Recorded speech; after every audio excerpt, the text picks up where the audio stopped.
Salam sejahtera dan salam perpaduan. Anda kini sedang menonton di channel Liputan 360. Unsur perbuatan bakar dan sisa bara api di bawah timbunan kain menjadi fokus siasatan Jabatan Bombah dan Penyelamat Malaysia Selangor susulan kebakaran kali kedua yang berlaku di tempat penyimpanan kain langsir Wisma Jekyll dekat Seksyen 7 di sini tengah malam tadi. Pengarah GBPM Selangor Datuk Nur Azam Khamis berkata siasatan terperinci itu akan mengambil masa sekurang-kurangnya 14 hari. Katanya tempo itu turut meliputi keputusan analisa makmal selepas pemeriksaan menyeluruh dilakukan di lokasi kejadian. Itu puncak kebakaran, kita masih siasat dan mengambil segala aspek yang perlu dianalisa. Mungkin bara-bara yang tertinggal atau mungkin ada sesiapa yang naik melakukan pembakaran. Aspek-aspek tersebut dilihat dan dikaji secara mendalam. Setakat ini belum ada lagi satu kesimpulan yang boleh buat mengenai kebakaran kedua ini.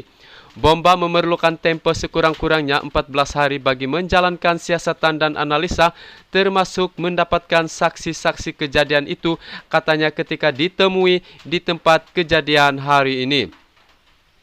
Mengulas lanjut, Nur Azam berkata aspek pendawaian juga akan dianalisa, termasuk melihat peralatan elektrik yang digunakan di bangunan berkenaan. Katanya bomba juga akan memanggil saksi yang melihat peringkat awal kebakaran, malah menerusi rekaman yang tular di media sosial pada pagi Ahad lalu, pasukannya dapat mengetahui dari mana api bermula. Kemungkinan kita akan panggil individu berkenaan untuk mendapatkan maklumat dengan kerjasama pihak polis, katanya. Terdahulu kejadian kebakaran kali kedua yang berlaku kira-kira jam 12.40 tengah malam tadi menjejaskan dua lagi premis di bangunan berkenaan. Jelas Nur Azam pihaknya turut menggunakan khidmat unit anjing pengesan K9 bagi mengesan puncak kebakaran sekaligus membantu proses siasatan.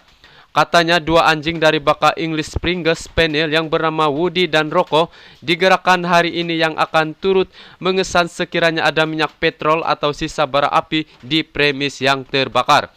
Selain itu kita mula membuka pusat kawalan hadapan dengan lebih 10 anggota sebagai langkah pemantauan dan berjaga-jaga sekiranya berlaku kebakaran berulang.